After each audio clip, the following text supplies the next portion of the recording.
All right, we're continuing in how to debate the so-called Salafiyah, and we've reached the last section in the book about the meaning of worship and Tawassul. And we're going to continue from here. And so the author says, Tawassul. Tawassul linguistically means to seek a means. That means a means to an end, something that gets you a result. In the dictionary Al-Mukhtar, it is documented for the letters Waw, Sin, Lam. Those are the root letters of Tawassul. Al-Wasila is Ma yutaqarrabu bihi ila al-ghayr. So the letters Waw, Sin, Lam, the Wasila is that by which one draws near another. That by which one draws near another. It's an intermediary, something that you take to get closer to someone else. وَالْجَمْعُ الْوَسِيلُ, its plural is wasil. وَالْوَسَائِل, and it has another plural, wasail. وَالتَّوْسِيل وَالتَّوَسُّل واحد. And tawsil and tawassul are the same. Tawassul, that's the word we're using mostly. يقال وصل فلان إلى ربه وسيلة بالتشديد. It is said, so-and-so wassala, he sought a wasila, a means to his Lord. With the shadda there, wassala, double the scene. وَتَوَسَّلَ إِلَيْهِ بِوَسِيلَةٍ. And it is said, he tawassala, he did tawassul to his Lord by a wasila. إِذَا تَقَرَّبَ إِلَيْهِ بِعَمَلٍ, meaning he sought his acceptance by some deed. Therefore, when Allah said in his book, وَابْتَغُوا إِلَيْهِ الْوَسِيلَةَ, seek the wasila to him, the means. It means seek whatever grants you a higher status to Allah. And by those means, Allah will make the results manifest for you, if He so wills. Just as Allah has the power to make your goals manifest without those means. Yani, so seek the means to Him. It means take a wasila, get a wasila. There's nothing wrong with having a means, an intermediary. That doesn't mean you worship somebody other than Allah. This intermediary could be a deed, or it could be a person. It's not impossible. It could be something like the Book of Allah, something created, alive or not alive, the Book of Allah, or the Prophet Muhammad, or some good deed that you did. This verse is not restricted, and therefore it is not valid for a Wahhabi to restrict it to particular conditions that he believes in without any evidence, as will be made clear. So it means take advantage of whatever means Allah gave you, and Allah will manifest for you the results you seek, if He willed. So like we're going to say, this tawassul that the Wahhabis don't like, and that people who are influenced by them avoid, it is an option that the religion gave us. So that means it's good and it's beneficial. If someone doesn't use it, then he is the one who didn't get the benefit. But when a person is influenced by a Wahhabi, he doesn't like it even, although that's permissible. That's good. That's encouraged. وَابْتَغُوا إِلَيْهِ الْوَسِيلَةَ, seek the means to him. And don't avoid the means to him. Don't discourage the means to him. So technically, tawassul is to seek from Allah a benefit or repulsion of harm by mentioning the name of a prophet or a saint, for example, or something else like a good deed, out of honor of the one by whom the tawassul is made. By mentioning the name of a prophet or saint, that doesn't mean you worship that prophet or saint. And this is not something invented that's foreign to the religion, so that a person should be afraid of it. An example is what Al-Bayhaqi narrates in Dalailun Nubuwah. لما اقترف آدم الخطيئة قال يا رب أسألك بحق محمد قال يا رب أسألك بحق محمد لما غفرت لي. When Adam committed the sin, he said, "Oh my Lord, I ask you by the status of Muhammad to forgive me." So that's tawassul. Nothing wrong with that. Nothing to be afraid of there. There's nothing close to worshiping other than Allah there. As is clear, this is part of the religion. We can see that Adam practiced that, and other prophets did too. And the followers of other prophets did too. And it is far from deviance. And it's far from blasphemy or shirk. Question: why make tawassul? Can Allah grant you what you seek without that? So that's the question of a skeptic, let alone a denier of tawassul altogether. Yes, just as he can grant us what we want without us even asking him. Yani, he can grant us what we want without us asking him before that. And he can grant us what we want by us asking him without tawassul. And he can grant us what we want by us making tawassul. All of that is possible. Yani, if someone's argument were to be, if he can grant you what you seek without making tawassul, then why make tawassul? Then the very same question is posed. If he can grant you what you seek without you even asking, then why ask? So whatever answer he has for that, then you give him the same answer. Like, because asking makes it more likely that you'll get it. Say, okay, also, tawassul makes it more likely that you'll get it. Why do we make our tongues run with supplication when Allah has the power to give without any supplication? Same thing we're going to say about wearing a hirz or ta'weed, something that has Quran written on it, and then you hang it around your neck, for example. They would say, can't Allah protect you without you writing that and hanging it around your neck? You say yes. You'll say, then why do that? You say to him, well, can't Allah protect you without you reciting the words of protection in the first place? The same words that are written there. If you didn't recite them, can't Allah protect you without reciting them? So his answer should be yes. Tell him, so why recite them? So if he says, makes it more likely that you will get what you're looking for, you tell him, same answer. Because that makes it more likely that you'll get what you're looking for. It's not shirk, it's not close to shirk even, not even close. Allah made tawassul an optional resort. It's not obligatory. Whoever does it benefits from it. And it works.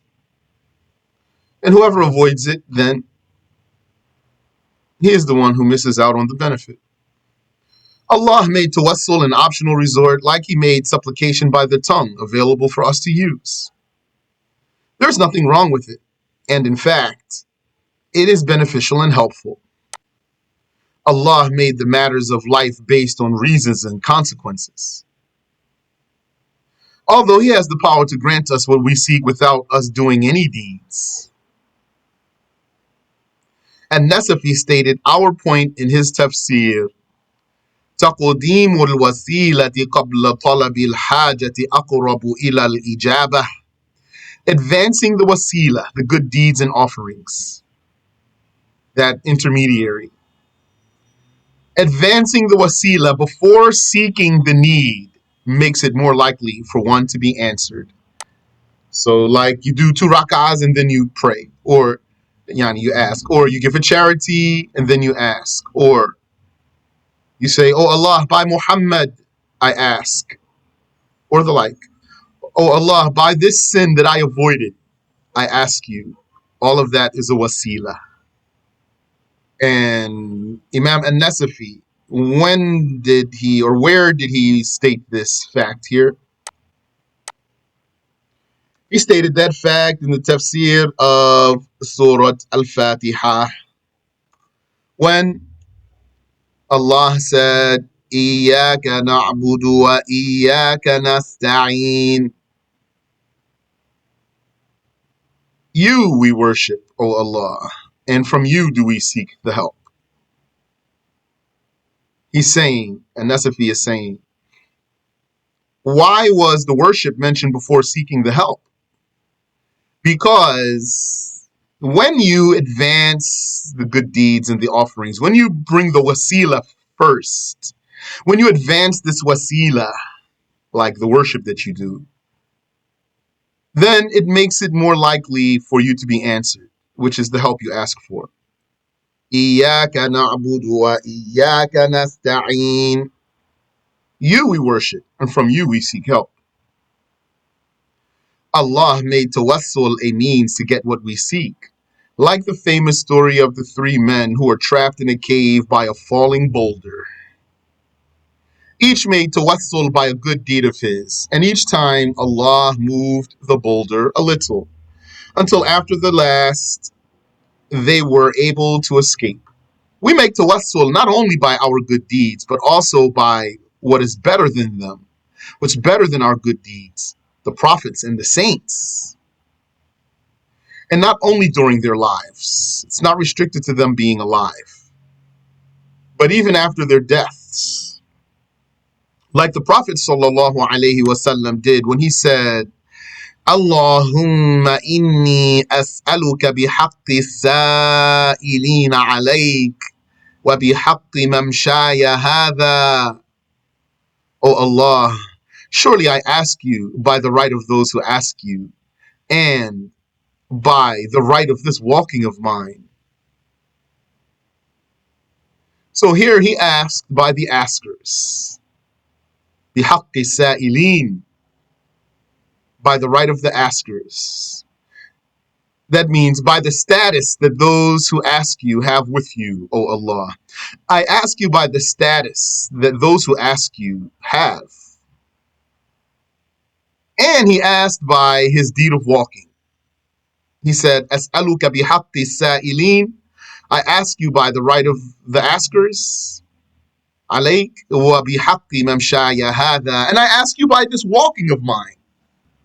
So we ask Allah by those askers, like the Prophet ﷺ did, hoping that we get what we ask for. Not we ask the askers, we ask by them. That's not even close to shirk. We say, "Oh Allah, we ask you by the status or honor of the Messenger ﷺ to fulfill our need or to relieve our calamity." Or we ask you by the status of Abdul Qadir al-Jailani, etc. And it is not a condition to say by the status of.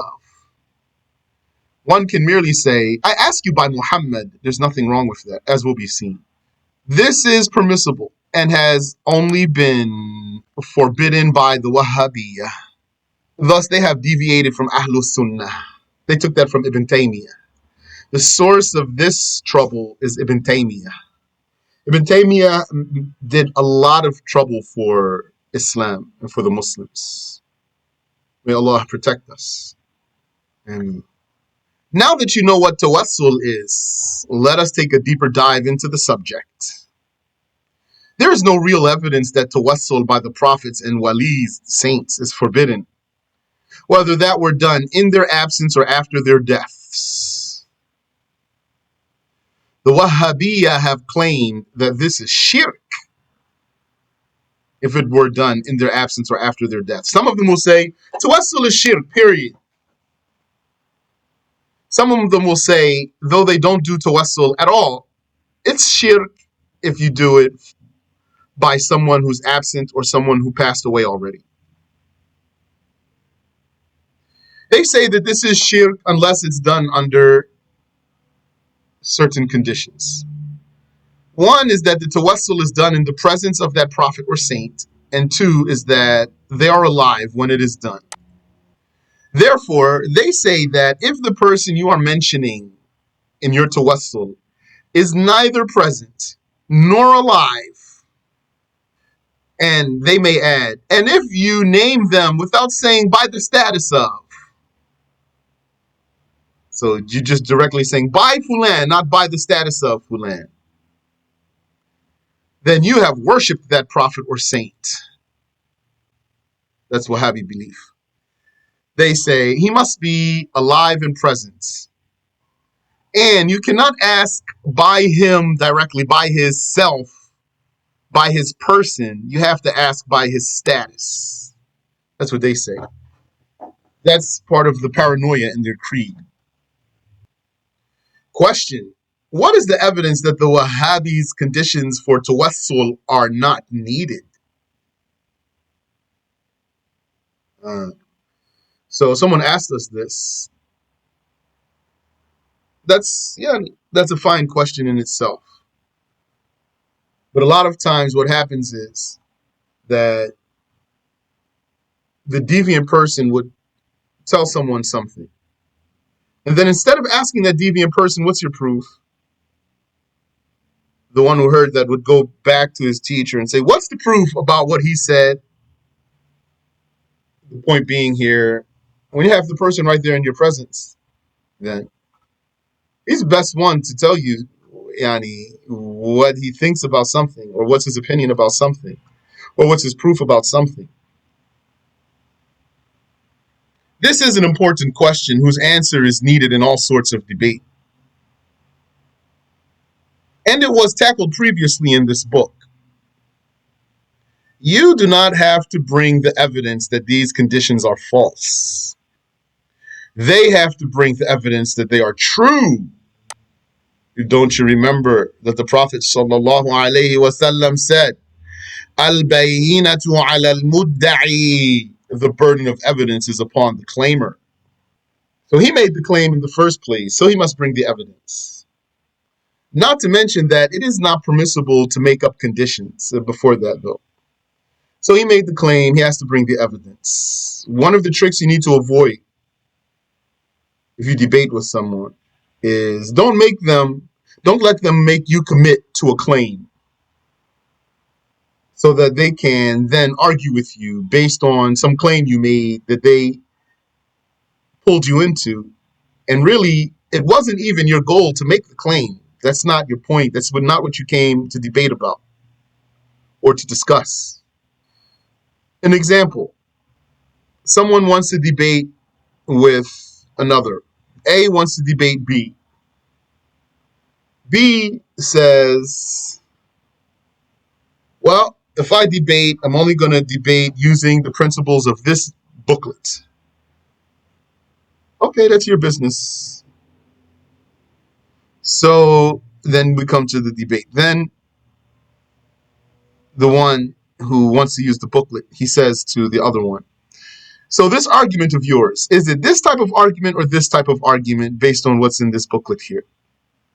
So what should you do?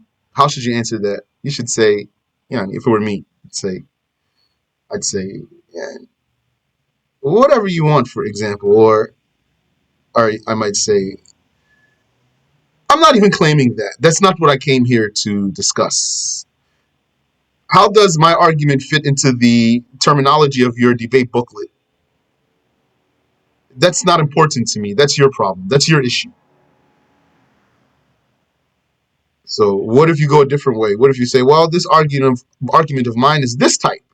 So then what happened right there? Khalas, you just let them derail you right there. Now you're going to go a whole different direction. Not to mention that it is not permissible to make up conditions. The Prophet ﷺ also said, كل شرط ليس في كتاب الله فهو باطل وإن كان مئة شرط.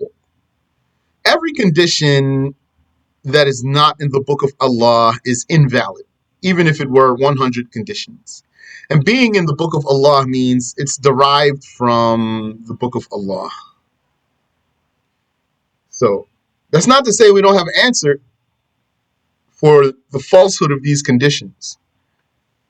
We're going to give the answer for the falsehood of those conditions. But before jumping right to the answer of that, it was important for you to remember this, who's the one who has to prove something in the first place? The one who made the claim or the one who didn't make the claim? It's the one who made the claim who has to answer. So that's how you avoid letting someone take you off course in your discussion. You know what it is you want to discuss. You have a focus and you have a goal you want to achieve. So when he tries to make you commit to something that you don't even want to talk about or that you don't commit to or it's not your point, then don't give it any interest even. Tell him I'm not talking about that. That's not my concern. You might say, okay, but I want to know. Tell him doesn't have anything to do with what I'm saying. But you're asking me, like, what type of statement is mine? It has nothing to do with my point here with you. Maybe might say, I want to know if you even know the principles of debate so that I will debate with you. Tell him, oh, that's your issue. I didn't come to discuss that with you. I didn't come to discuss with you if I know the principles of debate or not. What I came to discuss was this issue here. So I have no answer for that. It's not my concern at all. Don't let them take you off of your goal. We can prove that those conditions are false by first referring to the hadith of the blind man, hadith al-a'ma. First take the hadith in its entirety as narrated by at-Tabarani in his two books, Al-Mu'jam al-Kabir and Al-Mu'jam al-Saghir. So here you can see it's a little bit long hadith. I'm just going to skip right to the English. Maybe I'll weave the English in the Arabic together. Sometimes when I give the lesson, I don't want to just keep reading Arabic for 2 minutes, 3 minutes. So I'll just skip to the English for now. The hadith is that a man used to go back and forth to Uthman ibn Affan, may Allah accept his deeds, because of an issue that he needed fulfilled. Uthman did not look into his issue. This man met another companion also named Uthman, but his name is Uthman ibn Hunayf, not Uthman ibn Affan. So there's two Uthmans in the story. The Caliph, Uthman ibn Affan, he's the one who got killed, and then some people said they wanted to seek to avenge his blood, and then a lot of problems happened. So this is obviously before that. And another one named Uthman ibn Hunayf. So this man who couldn't get what he needed out of the Caliph, he met a companion named Uthman ibn Hunayf. And he complained to him about that he goes to the Caliph to get what he needs, but the Caliph never takes care of it. So Uthman said to him, go to the place of wudu, make wudu, pray 2 rak'ahs, and then say, oh Allah, I surely ask you, and I direct myself to you by our Prophet, Muhammad. That's Tawassul right there. I direct myself to you by our Prophet. That means he's taking a means. He's taking the Prophet as a means, alayhi salatu wassalam, or as an intermediary. That's not worshiping the Prophet, alayhi salatu wassalam. I direct myself to you by our Prophet, Muhammad, the Prophet of mercy. Oh, Muhammad, then here, that's addressing the Prophet himself inside of the dua. The Prophet taught this in this authentic story here. I surely direct myself to my Lord by you. I surely take you as a means, as an intermediary, in my need so that it would be fulfilled for me. So that's the dua that he taught the man. Then he said to the man, then come to me so that I would go with you. The man left and did as he said, but then went directly to the door of Uthman instead of coming back to him so that they could go together. The doorman came, took him by the hand, and took him in to see Uthman ibn Affan. He sat him on his carpet and said, "What is it that you need?" So he told him about his need. And Uthman fulfilled his need for him and said, "I did not remember your need until this moment." Then the man left Uthman, that's Uthman ibn Affan, the caliph, and met with Uthman ibn Hunayf and said, "May Allah compensate you. Jazakallahu khairah." He would not look into my need until you spoke to him about me. Uthman said, "I swear by Allah, I did not speak to him. However, I witnessed the Messenger of Allah sallallahu alaihi wasallam when a blind man came to him and complained about the loss of his sight. The Prophet said to the blind man, 'If you want, you will be patient, and if you want, I will make supplication for you. I will supplicate for you.' The man said, 'O Messenger of Allah, the loss of my sight has surely been a hardship on me, and I certainly have no one to guide me.' So he said to the blind man, 'Go to the place of wudu, make wudu, then say these words.'" Same dua. The man did as he said. This is Uthman ibn Hunayf telling the story to the man who had a need. He told that man. That man did as the Prophet sallallahu alaihi wasallam told him. And I swear by Allah, we had not dispersed, and nor had the session been long when the man came to us seeing as if he had never been blind. So that's a miracle of the Prophet alayhi salatu wasalam. This dua, it works. If you've never used it before, learn it so you can use it. Now see how this perfectly discredits their claims on every level. 1. Within this hadith is evidence that mere calling is not worship, because the blind man was personally ordered by the Prophet sallallahu alaihi wasallam to call upon the Prophet sallallahu alaihi wasallam, who would never order someone to worship him. The Prophet said to him alayhi salatu wasalam, "Itil mida'ata fatawadda." Go to the wudu place and make wudu. وَصَلِّ رَكَعَتَيْن, and pray 2 rak'ahs. ثُمَّ قُلْ, and then say, "Allahumma inni as'aluk." O Allah, surely I ask you. وَأَتَوَجَّهُ إِلَيْكَ بِنَبِيِّنَا, and I direct myself to you by our Prophet. That's the Tawassul right there. Muhammad, Nabi al-Rahmah, our Prophet Muhammad, the Prophet of Mercy. Ya Muhammad, O Muhammad, O Muhammad, inni atawajjahu bika ila rabbi fi hajati. Surely I direct myself by you to my Lord. That's tawassul. Atawajjahu bika ila rabbi. I direct myself by you to my Lord. That's authentic hadith. So it's not shirk, and it's not something you should avoid. If you believe in Prophet Muhammad sallallahu alaihi wasallam, then do not give in to any doubts you have here. That's an authentic hadith. Fi hajati, during my need, li tuqudali, so that it would be fulfilled for me. Number 2, in this hadith is also proof that calling someone in his absence is permissible, because the blind man obeying the Prophet sallallahu alaihi wasallam was away from the Prophet sallallahu alaihi wasallam when he called upon him. What proves that is the statement of Ibn Hunayf, the companion who told the story when he narrated the hadith.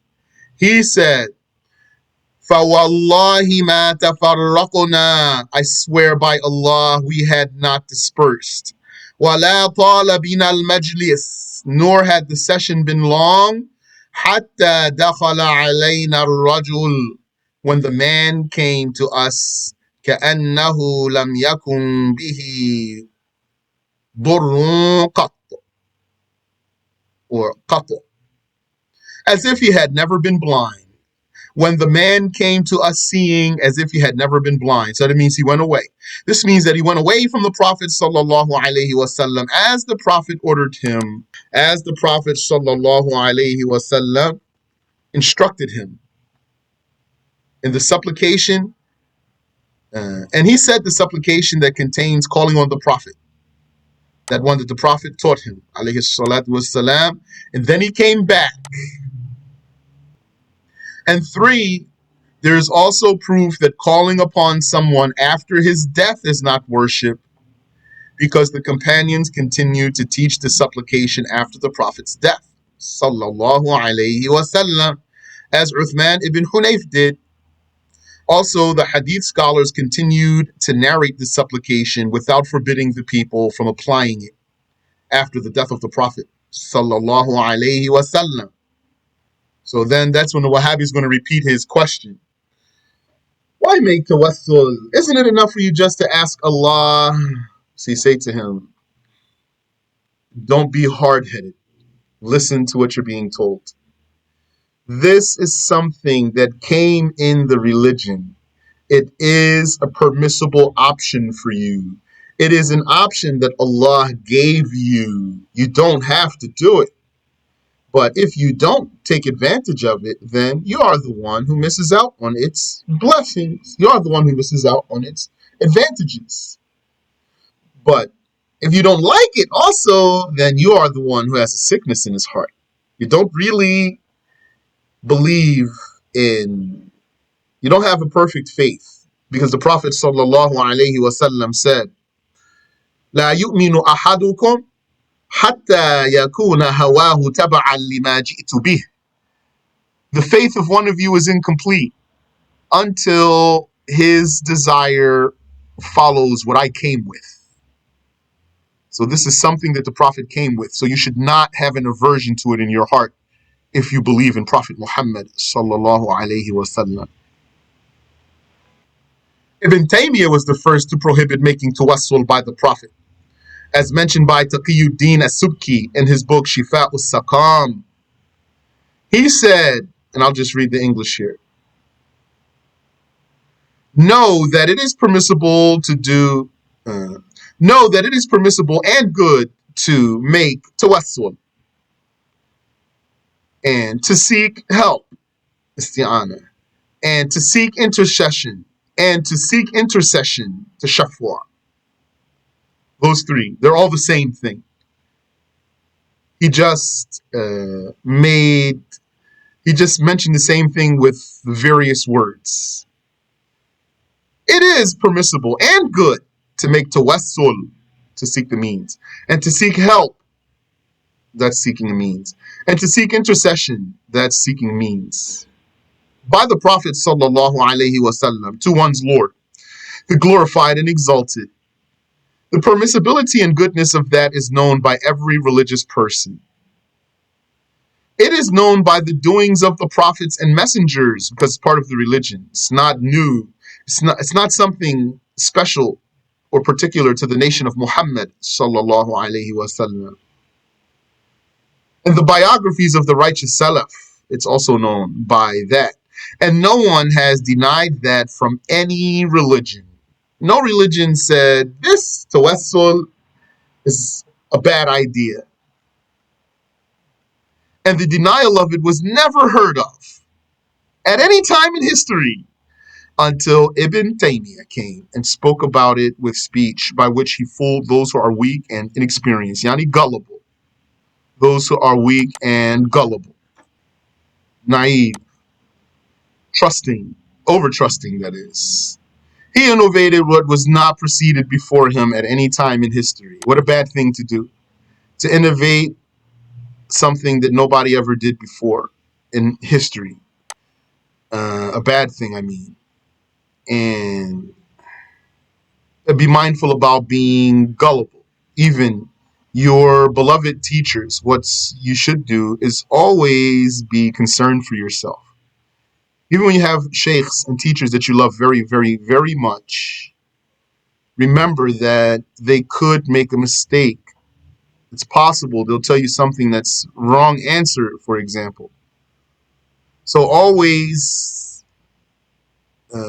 Keep your religious safety in mind for yourself. Ibn Taymiyyah innovated what was not preceded before him at any time in history. It is permissible to make tawassul by what has life and what does not. Like when the Prophet made tawassul by his walking. That doesn't have life itself, the walking. Allah said, وَاسْتَعِينُوا بِالصَّبْرِ وَالصَّلَاةِ. Seek help through patience and prayer. But do not lead with this verse as proof. Don't lead with this verse. If you had to debate a Wahhabi about tawassul, don't start here with this ayah. Because a Wahhabi is likely too blind to see the evidence in this ayah.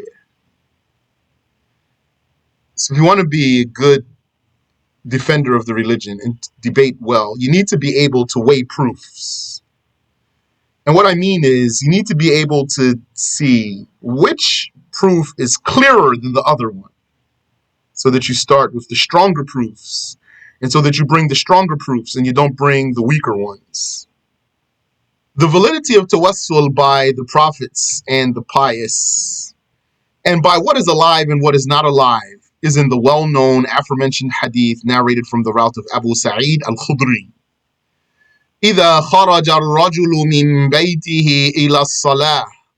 If someone left his house to go to the prayer, فَقَالَ, and he said, Allahumma inni as'aluka bihaqqi sa'ilina alayk. Oh Allah, surely I ask you by the right of those who ask you.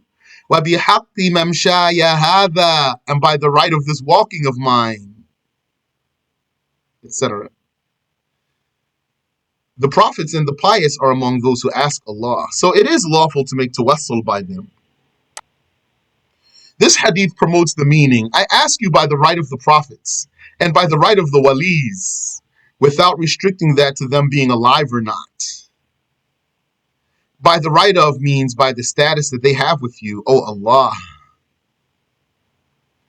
Furthermore, those people being believers have a higher status to Allah than the walking. Those askers, we mean.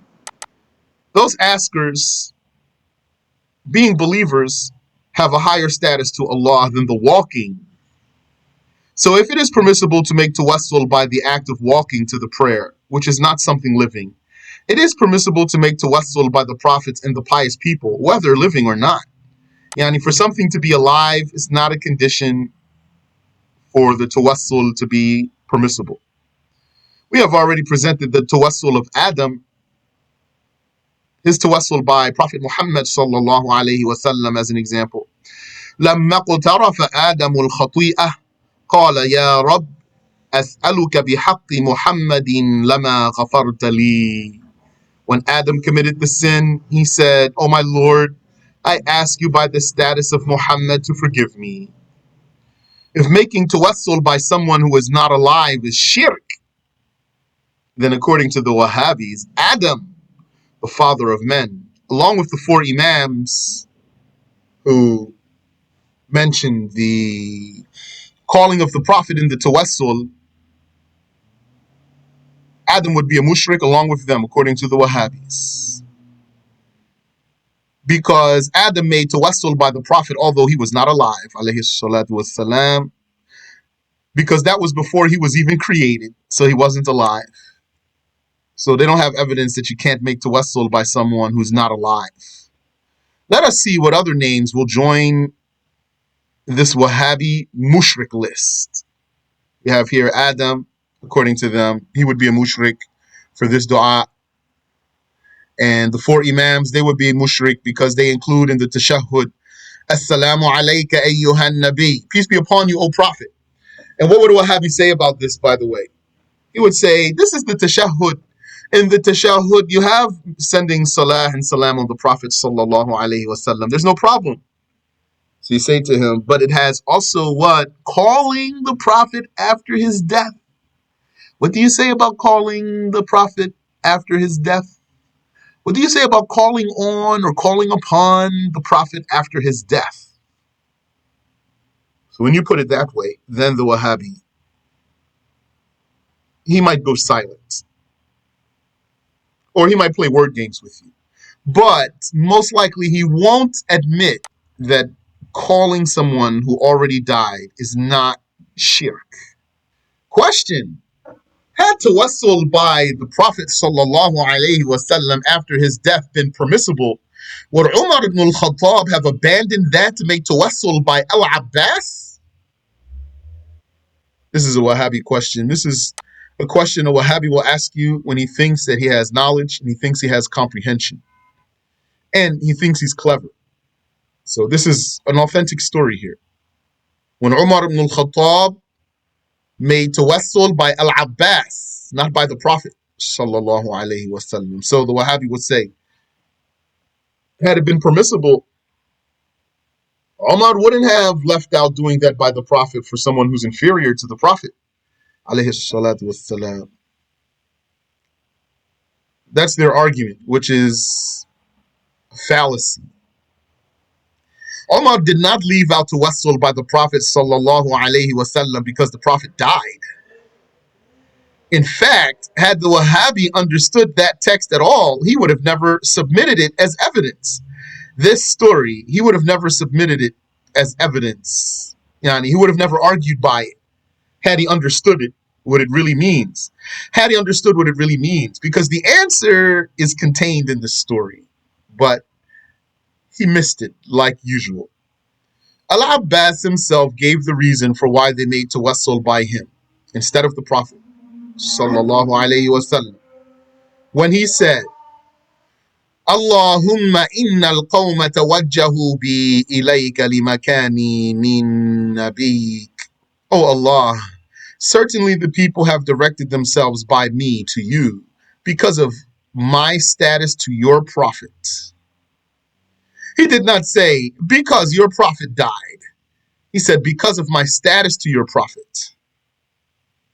So that's the reason why. But he didn't even catch it. So imagine, here's the story. Umar ibn al-Khattab, he makes tawassul by Al-Abbas. He and all the people. They make tawassul by Al-Abbas, the Prophet's uncle. True story. Al-Abbas says in his dua, Oh Allah, the people have directed themselves by me to you because of my status to your Prophet. So that's the story. So Wahhabi says, look at this one here. They didn't even make tawassul by the Prophet. Why would they not make tawassul by the Prophet if it's permissible? Let me submit this one in my argument. He completely missed that the answer to his question is right there in the story. That's normal for a Wahhabi. Al-Abbas did not say, they directed themselves by me to you because your Prophet has died. Thus, Umar did so out of observing the status of the relatives of the Prophet sallallahu alaihi wasallam, as said by Ibn Hajar. Yani, you might make tawassul by something that's not the most loftiest thing that Allah ever created. But because you have a hope that this thing at this moment will be useful for you, although it might not be the best thing. Maybe there was a sin you wanted to do and then you didn't do it. Okay, that's not the biggest, most greatest thing that Allah ever created, your avoidance of that sin. Still though, you might say, that one, maybe I could use that. Oh Allah, I ask you by my avoidance of the sin to grant me such and such. Sometimes you'll be hopeful for something. There might be a good deed you did, and you're hopeful that even though it's not the best good deed that could ever be done, that maybe Allah will save you by this good deed that you did in the afterlife. Furthermore, leaving out something is not evidence that it is forbidden. That's another point. Just because he didn't do it, that doesn't mean it was haram to do. See how twisted is the Wahhabi mind? The Prophet ﷺ left out many permissible things, and that is not evidence that they are forbidden.